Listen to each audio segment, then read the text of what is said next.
Perkenalkan, nama saya Melinda Ayu Privasi, NIM 18.00101049. Saya dari kelas manajemen 5A pagi. Di sini saya akan menjelaskan mengenai anggaran.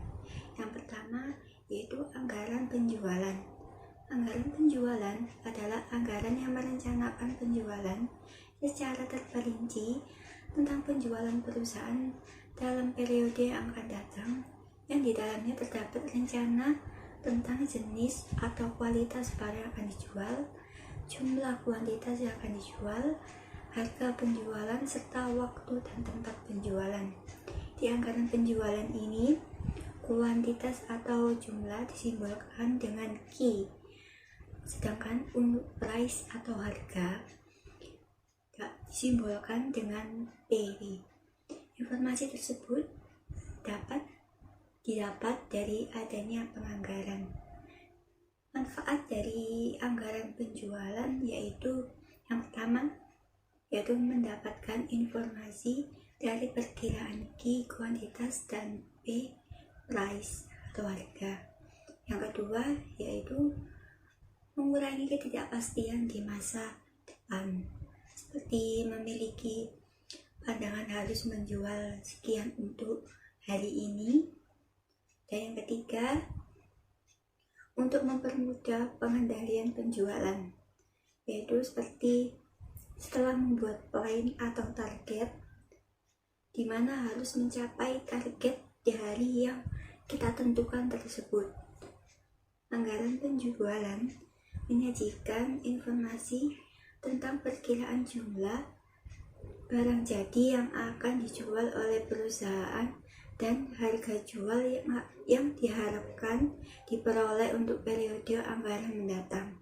Oleh karena itu, penting sekali untuk memperkirakan jumlah barang jadi yang akan dijual secara aktual dalam periode anggaran mendatang, karena akan mempengaruhi penyusunan anggaran-anggaran lainnya dalam anggaran induk.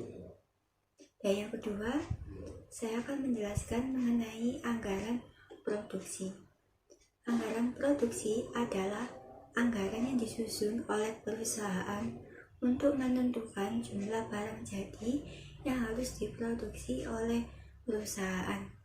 Anggaran ini harus dibuat setelah anggaran penjualan. Setelah anggaran penjualan disusun, karena perusahaan harus menentukan jumlah barang jadi yang harus diproduksi dalam rangka mendukung target penjualan yang ada di anggaran penjualan. Di dalam anggaran produksi terdapat dua perkiraan, yaitu yang dapat digunakan oleh perusahaan untuk menentukan jumlah barang yang akan diproduksi, yaitu yang pertama yaitu kebijakan stabilitas tingkat produksi dan kebijakan stabilitas tingkat persediaan.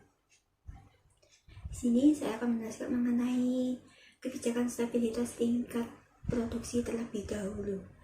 Kebijakan stabilitas tingkat produksi adalah kebijakan untuk melakukan produksi di mana jumlah produksi sama setiap bulannya dalam satu tahun atau dalam satu periode. Untuk kebijakan stabilitas tingkat persediaan adalah kebijakan yang menjamin bahwa kenaikan atau penurunan persediaan terjadi secara bertahap dalam satu periode. Yang ketiga yaitu anggaran biaya produksi. Anggaran biaya produksi adalah anggaran yang disusun untuk mengetahui biaya produksi yang akan dikeluarkan oleh perusahaan dalam memproduksi barang jadi. Anggaran biaya produksi dapat dikelompokkan menjadi 3, yaitu anggaran bahan baku, anggaran tenaga kerja langsung, dan anggaran biaya overhead pabrik. Sini saya akan menjelaskan yang anggaran bahan baku terlebih dahulu.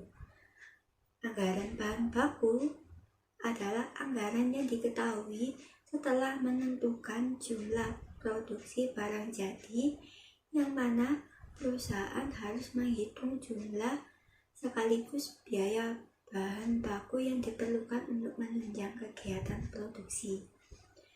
Dan yang kedua yaitu anggaran tenaga kerja langsung.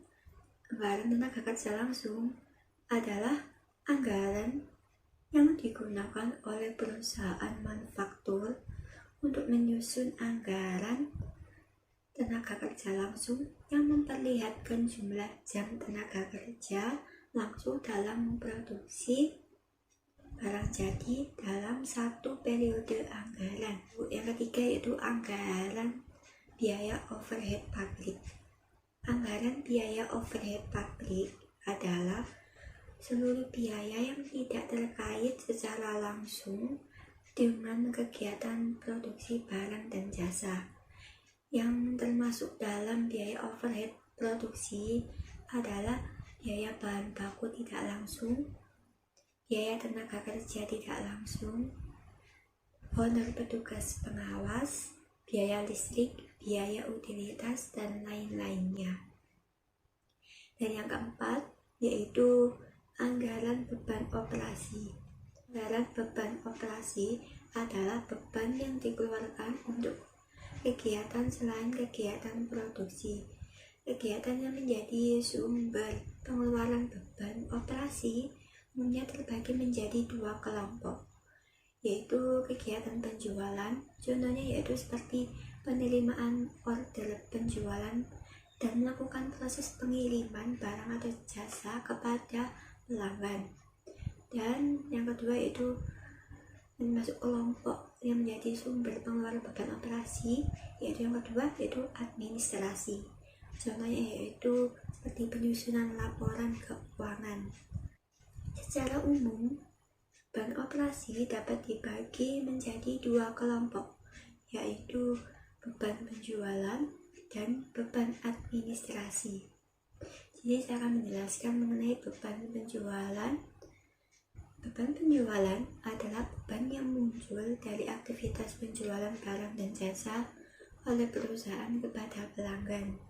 Contohnya dari beban penjualan yaitu gaji wiraniaga, komisi wiraniaga, biaya penyusutan kendaraan bagian penjualan, biaya listrik, biaya air, dan biaya gas,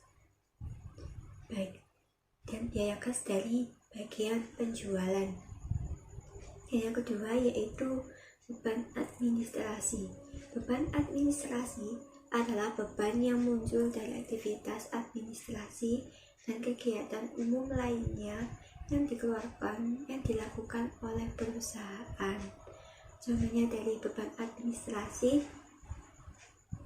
adalah gaji staf akuntansi dan keuangan, biaya penyusutan komputer dari bagian administrasi, biaya listrik, biaya air, biaya gas, dan itu termasuk dari bagian beban administrasi. Untuk keperluan perencanaan dan pengendalian beban penjualan dan administrasi, perusahaan dapat membagi kedua beban operasional tersebut menjadi beban tetap fixed cost, beban variabel variable cost, dan beban semi variabel. Beban tetap atau fixed cost itu bersifat tetap. Pengertiannya yaitu jika nilainya tetap sama, berapapun tingkat penjualan yang diperoleh oleh perusahaan dalam satu periode dalam relevan range tertentu. Relevan range dalam beban operasional adalah tingkat penjualan perusahaan. Contoh dari beban operasional yang bersifat tetap ini atau fixed cost adalah gaji tahunan karyawan, bagian penjualan dan administrasi, serta beban listrik, ruangan bagian penjualan dan administrasi. Beban variabel atau variable cost itu bersifat variabel adalah jika nilai keseluruhannya berubah-ubah seiring dengan penjualan pada tingkat penjualan perusahaan. Contohnya yaitu komisi penjualan untuk wiraniaga atau sales person. Dan yang ketiga yaitu beban operasional semi variabel adalah Jika beban tersebut memiliki komponen biaya tetap dan biaya variabel sekaligus. Contohnya yaitu seperti beban listrik baik dari bagian penjualan.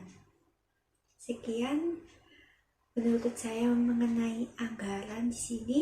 Terima kasih. Wassalamualaikum warahmatullahi wabarakatuh.